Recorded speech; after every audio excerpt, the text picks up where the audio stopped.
నర్మద వాళ్ళ నాన్న బర్త్డే అని చెప్పి వాళ్ళ నాన్న కోసం గిఫ్ట్ తీసుకొని వచ్చి, నాన్నగారు నేను చేసింది తప్పో ఒప్పో అయిపోయింది కదా, ఇక మీదైనా నన్ను క్షమించండి నాన్నగారు, ప్లీజ్ నాన్న, ఈరోజు నేను మీకు బర్త్డే విష్ చేయడానికి వచ్చాను, మీరు నా మాట కాదనకూడదు నాన్న ప్లీజ్, ఎందుకంటే ఈరోజు మీ బర్త్డే, మిమ్మల్ని సంతోషపెట్టాలనే నేను ఇక్కడికి వచ్చాను, ఎప్పుడెప్పుడు తెల్లవారుతుందా, ఎప్పుడెప్పుడు మీ దగ్గరికి వచ్చి నేను విష్ చేస్తానా అని ఎదురు చూస్తూ ఉన్నాను నాన్న, అందుకే ఇదిగోండి తీసుకోండి, మీకోసం గిఫ్ట్ తీసుకొని వచ్చానని చెప్పి ఇస్తుంది. దాంతో అక్కడ ఉన్న వాళ్ళ నాన్న అయితే ఆ గిఫ్ట్ తీసుకొని ఓపెన్ చేసి చూస్తాడు. చూసేసరికి అందులో వాచ్ ఉంటుంది. అది చూసి అతనైతే అలా మౌనంగా చూస్తూ ఉంటాడు. అది చూసి నర్మద అలాగే వాళ్ళ అమ్మ అయితే చాలా సంతోషిస్తారు.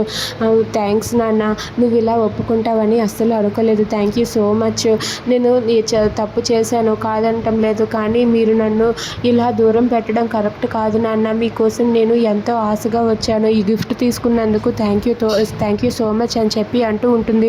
దాంతో నర్మద వాళ్ళ నాన్న అయితే చాలా సీరియస్గా ఇలా అంటూ ఉంటాడు, నన్ను మోసం చేసి ఎవరితోనో లేచిపోయి వెళ్ళిపోయి నా పరువు అంతా తీసావు, ఇప్పుడు నువ్వు చిన్నపిల్లాడికి చాక్లెట్ ఇచ్చినట్టు ఈ వాచ్ నాకు ఇచ్చి నువ్వు నన్ను కూల్ చేద్దాం అనుకుంటున్నావా, అది అస్సలు కుదరని పని అని చెప్పి అంటాడు. అది వినగానే నర్మద వాళ్ళ అమ్మ వాళ్ళిద్దరూ కూడా ఒక్కసారిగా షాక్ అయిపోతారు. ఇక అక్కడ ఉన్న నర్మద వాళ్ళ నాన్న ఆ వాచ్ని అలాగే నర్మదని వాళ్ళిద్దరిని ఆ రెండింటిని కూడా తీసుకుని వెళ్ళి బయటకు విసిరేసి ఇలా అంటూ ఉంటాడు, మర్యాదగా ఇక్కడి నుండి వెళ్ళిపోయి ఇంకొకసారి నీ ముఖం మాకు చూపించుకో అని చెప్పి అంటాడు. అది విని నర్మద ఒక్కసారిగా షాక్ అయిపోతుంది. ఇక తన చేతిలో ఉన్న వాచ్ని అయితే విసిరేస్తాడు. విసిరేయటంతో అక్కడ ఉన్న సాగర్ కాళ్ళ దగ్గర పడిపోతుంది. అది చూసి సాగర్ అయితే దాన్ని తీసి ఒక్కసారిగా చాలా బాధపడుతూ ఉంటాడు. ఇక ఇదంతా చూసి నర్మద ఒక్కసారిగా షాక్ అయిపోతుంది.